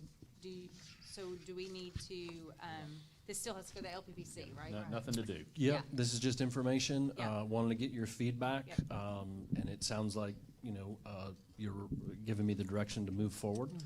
So Mr. Smith will get this to LPPC. They meet on Monday, I think at 4:30 or 5:30, and then as soon as we get their feedback, I'll hold a special session. This will be the only thing we do, and we'll take action on it, and then I can move forward with the national search. Very good. Thank you. So if I'm looking at this right, the soonest we can vote on it is June 7th? Is that? No, as soon as we could hold a special meeting, as soon as the LPPC, now they have 10 days, that's technically, but Mr. Smith is going to meet with them on Monday, and we are asking them to review this at the same time they're going to be reviewing the feedback from the COVID-19 leave, so it doesn't drag the process out. Okay. Board members, are you available Tuesday? Just as the secretary, I'm questioning and polling Tomorrow. right now. This Tuesday? For a special board meeting, if this was approved and gone through LPPC as of Monday, hypothetically, Tuesday we could hold a special board meeting? If LPPC brought it to you guys. Correct. So if LPPC approves and decides to bring it to you guys, the 10-day window can be Correct. expedited. Right. But if there is other feedback and it is not approved, then it would need to sit 10 days before it can be brought back by the superintendent. So Tracy just stated that we needed to expedite this, and Dr. Paluski just echoed that. So we need to look at our calendars and make sure we are available for a special board meeting. That is what I'm stating to you. Well, Dr. Paluski has a town hall on Tuesday evening. I was just so getting ready to say, I'm not even he available. may not be available. I'm going to need you to reschedule. That's the last one. Well, what we'll do is we'll take those next steps. As soon as we get that feedback, we'll communicate with the board and see who's available in order to do a quorum to do it. We'll do it as fast as we can. But I appreciate your support on expediting the process as fast as we can. Okay. All right. Thank you. Yes, ma'am. Thank you, Mr. Smith. Yes, sir. All right. So we are on to action items. Madam President, Yes, ma'am. I so move that we accept the disposition of minutes, the regular board meeting of April 15th, April 27th, and May 6th. Second. All in favor? Aye. Any opposed? Aye. Hi, Angela. Was that a Hey. for or against, Angela? She said That was an aye. That was an aye, okay. Yep. Motion carried. So the consent agenda items, this is 8.02, which is consent agenda. So 8.2A is the monthly financial report that you've been provided. 8.2B, which is business office items. There are 6 items that are there. That ranges from the replacement of curriculum materials at Pikeview to fence replacement in North Little Rock High School, Amboy, the Ingenuity, which is going to be used for the platform for middle school and high school in our summer learning loss program, and calculators for the Center of Excellence.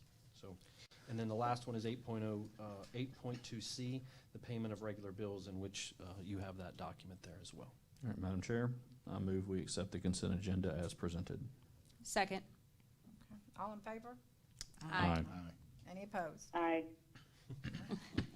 Motion carried. Madam President, Before Superintendent. I'm sorry. Before, the next thing is the employment of personnel. Before we go to that, Madam Chair, our school board policy 1.17 says that board members whose family members is proposed for any type of employee contract, regardless of the dollar amount, shall leave the meeting, and their vote is not to be counted. And so therefore, I looked at the list of names, and my husband happens to be on there, so I'm going to recuse myself. But before I go, just for clarity, because people keep asking me, I need to go meet Junist Redis. I have no clue who she is, and evidently she's wonderful because they were asking her to come teach during the summer. But I'm recusing myself because my husband's name is listed on there, so thank you. Thank you, Dr. Rice. With that, 8.3 is the employment of personnel as listed and recommended by the superintendent. Madam Chair, Yes. I so move that we accept the employment of personnel recommended by Dr. Paluski. Second. Okay. All in favor? Aye. Aye. Aye. Any opposed? Motion carried. Thank you. The, We can't discuss it, so. so Well, we voted, so she can't be in any Yeah. discussion. So all this, we voted for all of it? Yes. Yes. Okay, okay. Well, I just want to make it clarify. So publicly, that includes a new principal? That includes a new principal at 7th Street? yes, that includes everything that's on the personnel action form, Mr. Right. Steele. Yes. And the head football coach? Yes, sir, that's true. Okay. Well, congratulations to both of them. Okay, I was wondering where you were going with that. I just kept looking at you. Well, I mean, it's been some time. I think we should not just pass over it and make a pronouncement. Are we sending out a press release? We will. We will as soon as we can. That's in you. All right, well, we're ready for 8.4. So I just want to be clear. Did we voted on that? We did, we're good. Yes. Okay, I just wanted to double check. Thank you for that. So 8.4, 2021, 2022, this is the EL Achieve for ESOL program. This was presented at our last workshop. The superintendent is recommending board approval of these curricular materials. That is part of the board's roles and responsibilities, is to approve curricular materials as presented at the last board workshop. I don't know if there's any questions, but Ms. Ratliff will be happy to answer if there are any. Has anything changed? No, sir. All right, well then, Madam Chair, I move we approve the 2021-22 EL Achieve for ESLL program as presented at the Second. workshop. Okay, moving properly, seconded. All in favor? Aye. Aye. Aye. Any opposed? Motion carried. Thank you. Madam Superintendent, Madam President, it's been a long week. Talk about breaking news. Thursday. 8.5, which is a 2021-2022 principal and assistant principal professional development plan. This was as presented by Dr. McGee and myself at the last workshop, and this is seeking your approval of the professional development plan and the funding for that professional development for over the course of this year. Any questions? Because I'm ready to move forward with it. Madam President? Yes. I so move that we accept and sign the resolution of superintendent's 100-day Nope. transition. No, 5.5. We're at the Oh, I apologize. The 5.5. Wait a minute. 8.5. 8.5. We're at You the, jumped over one. Yeah. Oh, I apologize. I'm Principal sorry. assistant. Sorry. principal. Thank You can All move right. for this one too. Well, I know. That's why I was like, and we're done. 8.5. I apologize. So scratch all that. Madam President, I so move that we accept action item 8.5, the 2021-2022 Principal, Assistant Principal, and MCL Leadership Training Plan proposal. Second. Thank Been you. moved and properly seconded. All in favor? Aye. Aye. Aye. Any opposed? Motion carried. And I'll certainly Okay. 8.6. Now, resolution in support of the 100-day transition plan. It's time to vote on that. Madam Chair, I move that we accept the resolution 8.6 in support of the superintendent's 100-day transition plan summary report. Second. Okay. It's been moved and properly seconded. All in favor? Aye. Any opposed? Motion carried. And I have a signature page for everyone to sign. Thank you. Appreciate everyone's support. 8.7, which is the GEOD's decodable reader for K and second grade, and Ms. Smith is here if there's any questions. And it's certainly my understanding, and I can tell you from my learning and listening tour, if I heard it once, I heard it 100 times, the teachers requesting GEODs, and it's my understanding that this was approved by the Board of Education last year, but the GEODs were not available at that time. Is there any additional information, Ms. Smith, you'd like to add? No, sir, that's it, correct. Perfect.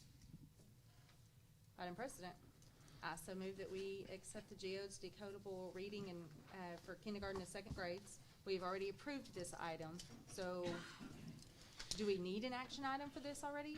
Because we have already approved it, and now the items have come available, so I just question that. Yes, Mr. Brown. What was approved last year was purchase of GEODs. Sorry. And I think that's, if I'm not mistaken, I think it's the approval of the materials because it's over 20,000. It is. Last year, you all approved, you heard a presentation on GEODs, but you approved the purchase of GEODs for grade 1. Okay. Grades 2 and grades K were not available for purchase at that time. Thank you. They're available now, so we need you to approve the purchase since it exceeds 20,000. Gotcha. Okay. You approved the purchase of grade 1. We're just asking that you approve the purchase of K and 2 tonight. Thank you for that clarification. Yes. Madam President, I so move that we accept the GEOD's decodable reader for K and second grade. Second. Second. Moved and properly seconded. All in favor? Aye. Any opposed? Motion carried. Okay. Thank you, Madam President, members of the board. Okay, so we're on to future meetings. Yep. Workshop and special board meeting on June 3rd, regular board meeting on June 17th. On that note, Madam Chair, I move that we adjourn. Second, Second. all in favor? Aye. Aye. Meeting adjourned. Bye, Angela.